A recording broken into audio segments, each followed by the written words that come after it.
Whispers in the halls of the comparative literature department painted a grim picture of Professor Julian Croft. He was the department's gatekeeper, the final boss of freshman year. Students claimed you could bluff your way through half the faculty's attendance sheets, but you could never escape the crimson ink of Professor Croft's grading pen. The sheer dread he inspired was a campus legend.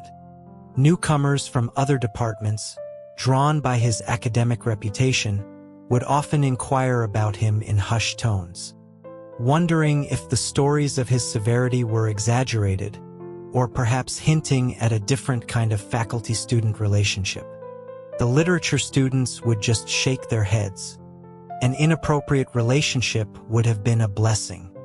It was a common, bitter joke that if the devil himself were to take Croft's place, no one would notice the difference for at least a week. A sharp shoe cut through the low murmur. A student near the door, eyes wide, signaled frantically, "He's coming." Instantly, the low hum of conversation in the lecture hall evaporated. The air grew still, thick with a shared anxiety. The very same student who had been enthusiastically detailing Croft's tyrannical methods was now frozen, his posture unnaturally rigid, his breathing shallow. Notebooks opened to the correct page with a collective, rustling sigh, every student poised for the impending intellectual onslaught. A dry, deliberate cough echoed from the podium. It was a sound that crawled under the skin, a prelude to academic doom.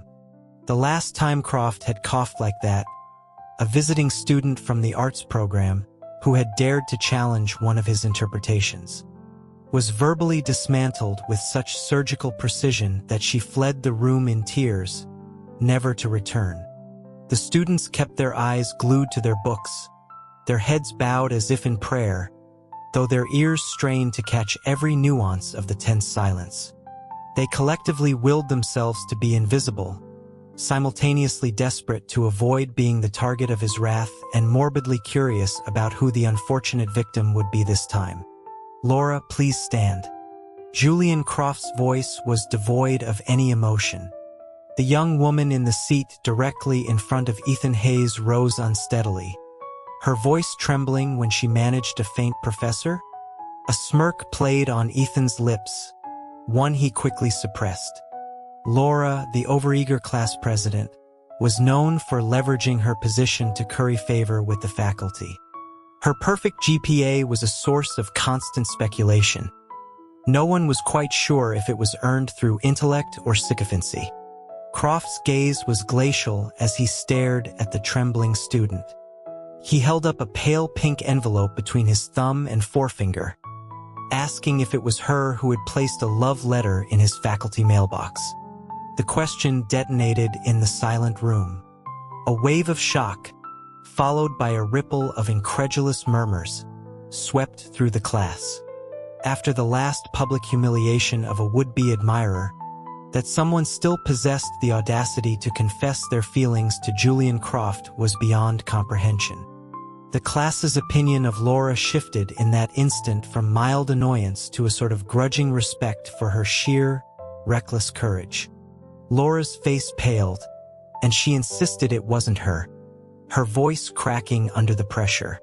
Immediately, another student chimed in, confirming she had seen Laura near the faculty mailboxes just last week.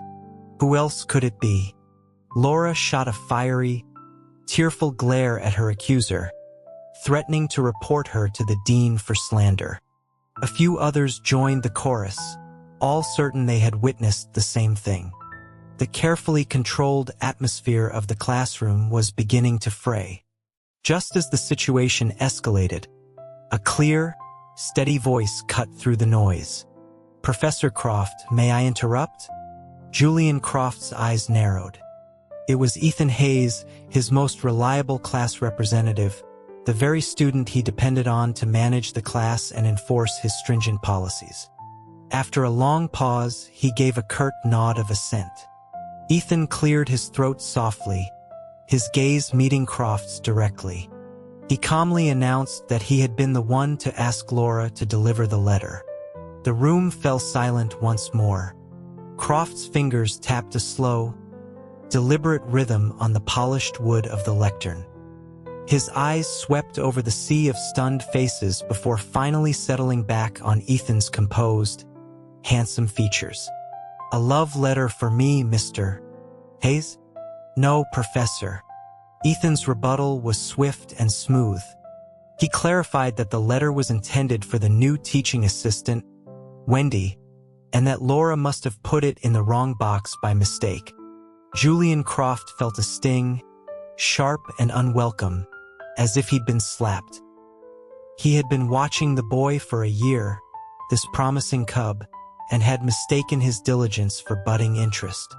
To discover it was all directed at the new TA was irritating. Youth. Professor Croft was in a foul mood. Professor Croft was exceedingly angry. And when Professor Croft was unhappy, the students invariably paid the price. A string of 5 consecutive pop quizzes left the class looking like a field of wilted lettuce. Croft scanned their crestfallen faces, his voice laced with ice. He asked if they felt the workload was perhaps too demanding. The students, knowing better than to agree, mumbled their dissent. He snapped that he couldn't hear them, demanding to know if they had forgotten how to speak. "No, sir. The workload is fine." The denial came as a loud, unified, and utterly insincere chorus. Croft let out a short, dismissive snort. He gathered his books, slammed the classroom door behind him, and was gone. The sharp, receding clicks of his leather-soled shoes were the only sound until they vanished completely, at which point the room erupted. "Ethan, my man, you are a legend." One of the guys from the basketball team threw an arm around his shoulders, his voice filled with genuine awe. "Seriously, that was insane," his roommate, Mark, added, giving him a thumbs up. The group crowded around him, asking when he had managed to get close to the new TA. Ethan simply shrugged as he packed his books, stating calmly that he and Ms. Albright were merely engaging in some intellectual discourse. The response was met with a round of playful jeers. His friends teased him for his high-minded phrasing, saying only Julian Croft's top student would use such a term. Julian Croft was the youngest tenured professor in Westwood University's literature department, yet his reputation was abysmal. In lecture, he was undeniably captivating. He could weave intricate connections from Greek philosophy to the private lives of contemporary authors, holding the class spellbound. But he was also a merciless timekeeper. After a notorious incident where he ran 50 minutes over, causing a dozen students to miss their next class, he began carrying a small digital timer. The moment its shrill beep pierced the air, he would stop mid-sentence, press the button, and with a smile that never reached his eyes, announced that his part was done, and it was now their turn. That dreaded buzz was the signal for student presentations, and it was enough to make their blood run cold.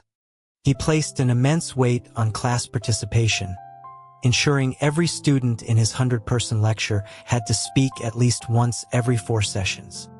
But that was nothing compared to his most infamous requirement: the weekly thesis papers.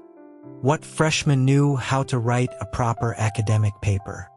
Yet, starting from the second week of the semester, Croft assigned a 1,000-word essay, due every single Monday. While their peers and other majors spent weekends hiking, shopping, or partying, the literature students were prisoners of the library, their faces pale under the fluorescent lights as they wrestled with dense theoretical texts. Worse still was his famously sharp tongue. He could eviscerate a student's argument without raising his voice or using a single profanity. After grading the papers, he would have Ethan, his unfortunate executioner, read the most flawed passages aloud to the class. Then, anyone with a grade below a B was summoned to his office for a one-on-one discussion that felt hauntingly like a high school detention. It wasn't just the women who were reduced to tears. The starting forward of the basketball team, a guy built like a linebacker, had been seen leaving Croft's office with red-rimmed eyes. Poorly written papers had to be rewritten until they met his impossible standards.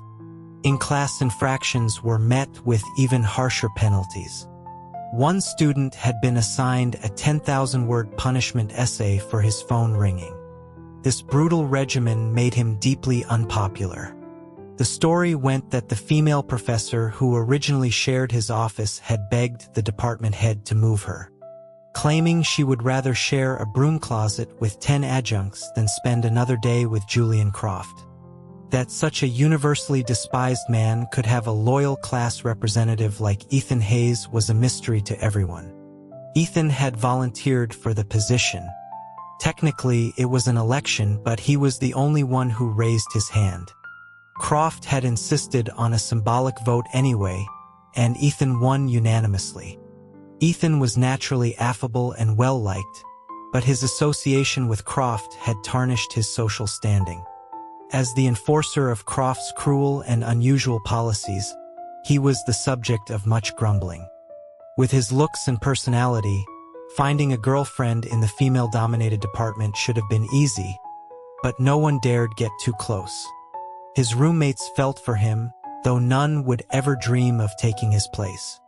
Mark slung an arm around his shoulder as they left the building, a sly grin on his face. "You enjoy being his rep, don't you? Turns out the real prize wasn't what we thought it was." "It's nothing like that," Ethan replied evenly, letting his roommate's arm rest on his shoulders. As their group headed towards the Commons, Laura, the class president, caught up to them. She asked if Professor Croft had returned the love letter to him. Ethan paused for a beat before replying that he had forgotten about it. Julian Croft moved through the crowded university corridor like a ship cutting through water, oblivious to the students and colleagues who parted before him. He offered only the slightest of nods in response to greetings, his gaze fixed straight ahead. The whispers followed him. Some commented on his good looks, while others muttered about his arrogance. He heard none of it, or perhaps chose not to. He unlocked his office door, strode inside, and placed his books neatly on the shelf. Then, with trembling hands, he opened the pink envelope. His teeth clenched, a dull red creeping up his neck. "Unbelievable," he ground out, his voice a low growl. "Using the very Browning sonnets I taught him to woo that dilettante. Ethan Hayes, you have some nerve." Wendy Albright, the new teaching assistant, was as sweet and gentle as her name suggested. Croft called her into his office. He asked her to go to the main library and check out a list of books for him. Wendy hesitated, mentioning that she didn't have a library card with borrowing privileges. Croft, without looking up from his desk, informed her that he had already transferred the funds to her student account to purchase one. He then pushed his black-rimmed glasses up the bridge of his nose and added a cool directive not to call him by his first name. They were not that familiar. "Of course. Professor Croft," she stammered. Despite his barely concealed animosity, Wendy dutifully undertook the task. She was a picture of collegiate innocence in her pink knit sweater and simple white sneakers, drawing admiring glances from boys as she walked across the main quad. Students heading to their next class recognized her. After the incident in Croft's lecture, seeing her felt different. A pang of jealousy struck some of the girls. Wendy, with her simple, unadorned style, had effortlessly captured the attention that they spent hours cultivating. She had not only won the affection of the department's star student, Ethan Hayes, but had also managed to make the formidable Professor Croft jealous. She was like a character straight out of a campus romance novel. What's so special about a TA hooking up with students? A tall girl with purple-streaked hair named Jessica scoffed. "If the dean finds out, she'll be out of here so fast." "That's a bit harsh, Jess," Laura chided her gently. It's not like she pursued him. Ethan wrote the letter to her. Jessica rolled her eyes. Please. I bet she was encouraging it. She's not that much older than us, acting all innocent. She cast a sidelong glance toward Ethan, who was walking ahead with Mark and a few other guys. At 18, Ethan possessed a rare combination of youthful freshness and emerging maturity. He was responsible, academically brilliant, and stood out in a department not exactly known for its dynamic male population. It was difficult not to notice him. Plenty of girls had crushes on Ethan, but no one had ever confessed. His role as Croft's right-hand man was one deterrent. The other was Ethan himself. He was polite and friendly to everyone, yet maintained a subtle distance. There was a barrier, an invisible wall that prevented casual friendliness from deepening into anything more. Still, that didn't stop them from wanting. The revelation that he was interested in someone else had sent a shockwave through the department's unspoken social hierarchy. After 2 more mind-numbingly dull listening comprehension labs, the students shuffled toward the cafeteria like zombies. As they stood in line, Mark nudged Ethan's arm and gestured with his chin. Ethan followed his gaze and saw Professor Croft sitting alone at a table by the window, quietly eating his lunch. The university commons was a battlefield at noon. Finding a seat was a victory in itself, and sharing a table with strangers was the norm. Yet, Croft's table remained an island of solitude in the chaotic sea of students. No one dared to sit there. After getting his food, Ethan walked directly to Croft's table. Mark was aghast. "Where are you going?" "To see Professor Croft," Ethan replied, his expression unreadable as he held his tray. Mark sputtered for a moment, then shook his head. "You're on your own, man. I'm gonna find somewhere else. See you later, then." Julian was, as usual, dining alone. He was shaking a generous amount of hot sauce over his rice when a clear voice sounded from above him. "Is this seat taken?"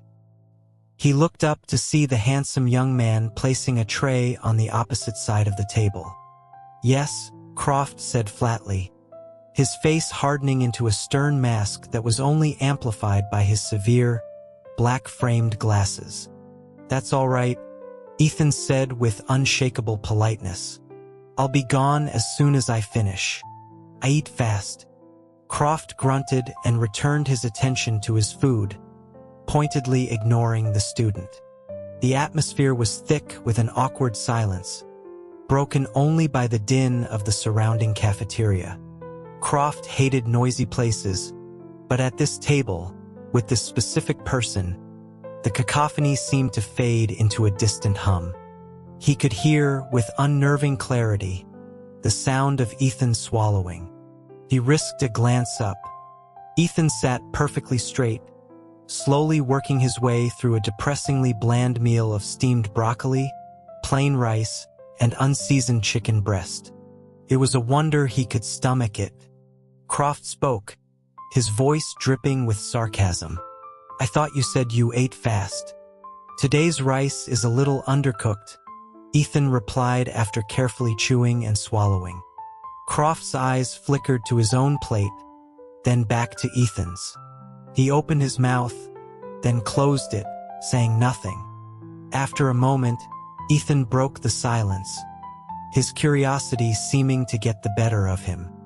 He asked why the professor was eating in the student commons today. Croft explained that the faculty dining hall had run out of his preferred brand of hot sauce. This led to a brief, stilted conversation about spicy food. Croft, sensing an opportunity for a little revenge, narrowed his eyes. "Would you like to try some?" Ethan stared at the fiery red concoction on Croft's plate for a long moment, then nodded. "Okay." With a sense of malicious glee, Croft appended the bottle and poured a shocking amount of the remaining sauce onto Ethan's plate. "Professor, that's too much." Ethan's composure finally broke. "Nonsense. Try it, Croft urged, a cruel smirk on his face. Hesitantly, Ethan speared a piece of broccoli, now stained a violent shade of red and green, and brought it to his mouth. As he chewed, a deep flush spread across his fair skin. He swallowed with visible difficulty, his etiquette preventing him from spitting it out. The effort made him gag, and he covered his mouth, coughing violently, his eyes watering. Seeing his genuine discomfort, Croft felt an unexpected pang of something resembling guilt. He hesitated, then pulled a bottle of iced tea from his bag, twisted off the cap, and handed it to him. Here, drink this. Just as Ethan reached for it, a soft female voice interjected. Yogurt is better for the spice. Here you go. Croft turned to see Wendy Albright standing beside their table. His face soured instantly. Wendy, Professor Croft, she said, slightly intimidated by his knife-like glare but managing a polite smile. I checked out those books. They're on your desk. He offered a curt thanks. His cold eyes then shifted from her to Ethan, who had already accepted the yogurt and was spooning it into his mouth. A smear of white lingered at the corner of his lips. Thanks, Wendy, Ethan said, flashing her a grateful, slightly shy smile. Wendy's warm and easygoing nature made her popular with students, and Ethan was no exception. Croft watched their pleasant chatter with a stony expression. He stood up, picked up his tray, and deliberately walked between them, bumping his shoulder hard into Ethan's. The impact sent Ethan stumbling back a step, creating a sudden chasm between him and Wendy.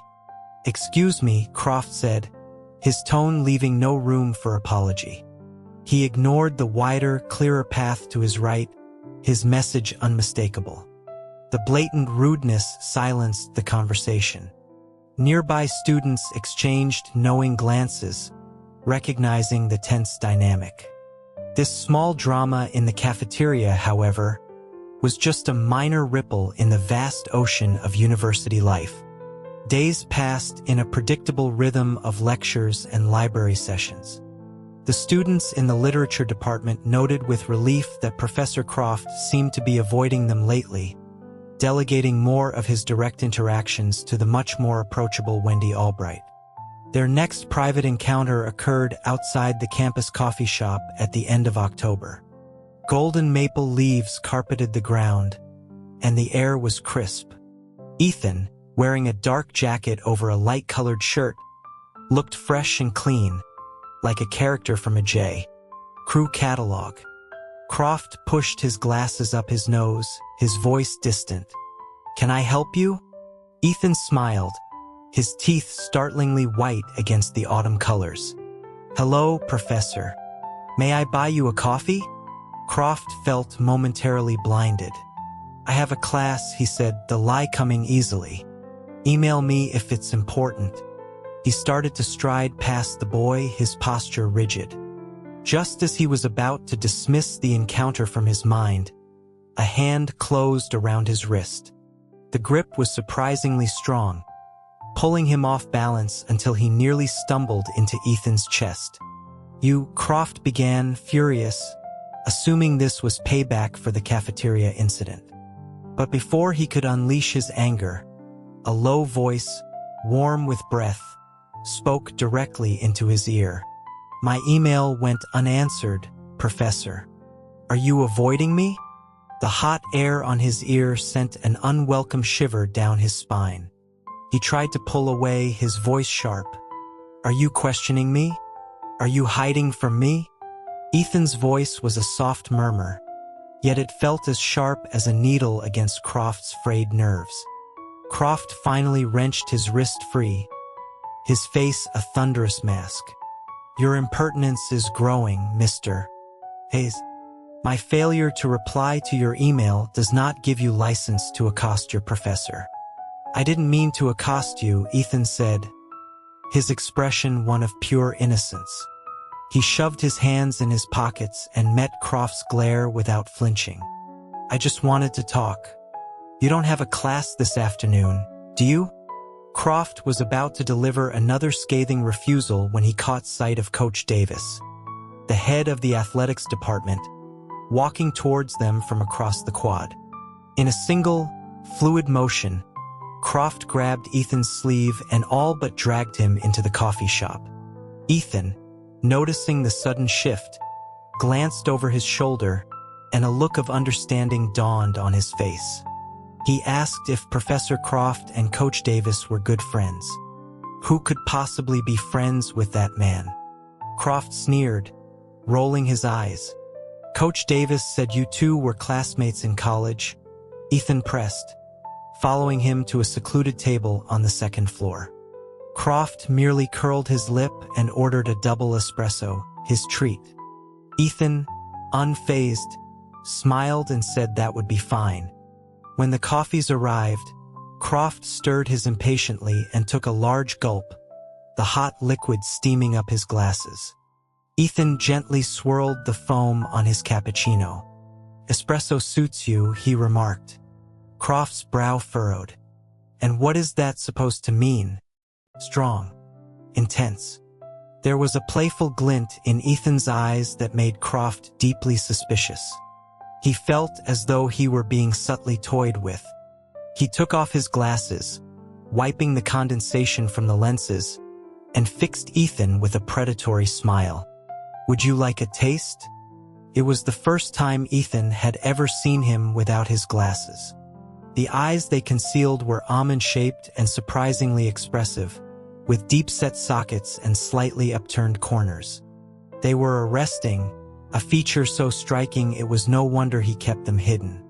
With eyes like that, even his perpetual scowl couldn't completely mask an underlying appeal. Ethan took a slow breath and shook his head. "No, thank you. I prefer something a little milder."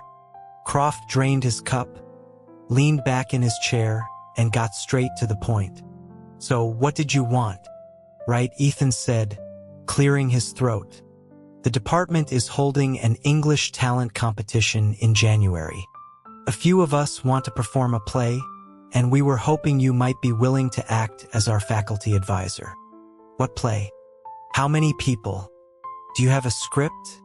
Ethan explained that their initial choice was Hamlet, but Wendy had suggested it was overdone. They had settled on The Great Gatsby instead. 13 students were involved, and they had adapted a script they found online, but they wanted his expert opinion on it. And perhaps he could attend a few rehearsals. Ha! Croft's eyes glinted with arrogant disdain. "You think one rehearsal with my supervision will make you stage-worthy?" Ethan's face lit up. "So you'll do it? Email me the script. I'll have revisions done by Friday.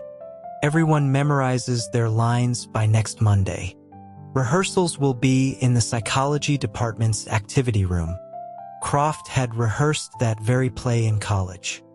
The story of a self-made man's obsessive love for a wealthy, careless woman, ending in tragedy, had resonated with his own youthful cynicism.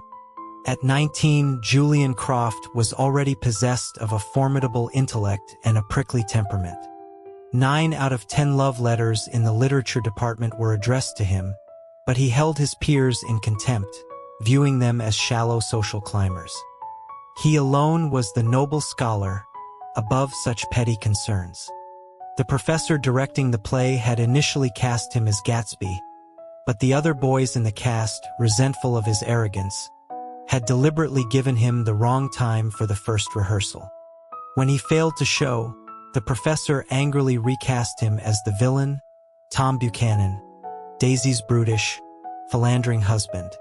Tom was described in the novel as having a powerful, muscular body, a man of immense wealth and casual cruelty. There was a pivotal scene where Tom, shirtless, confronts Daisy about her affair. The role required a physical presence that the tall, slender Croft did not possess. A perfectionist even then, he pleaded with the professor to reconsider, but to no avail. Determined to inhabit the role, he had started going to the university gym every day. It was there that he had first met Chris Davis, a kinesiology major with a chest like a barrel and an easy, uncomplicated grin. Their first interaction was, in Croft's memory, painfully awkward. "Hey man, what department are you in?" the big guy had asked, pausing between sets on the bench press. Croft had glanced at him, clad in a ridiculous purple tank top, and replied curtly, "Literature." "No way. Didn't know they made guys like you in the lit department." Croft, thinking the man was an imbecile, had turned to leave, but Chris had grabbed his arm. "Hey, you didn't ask me what department I'm in," he'd said with a confident smirk. Croft had stared at him, suppressing the urge to snap, and asked through gritted teeth, "What department are you in?" "The department of being awesome,"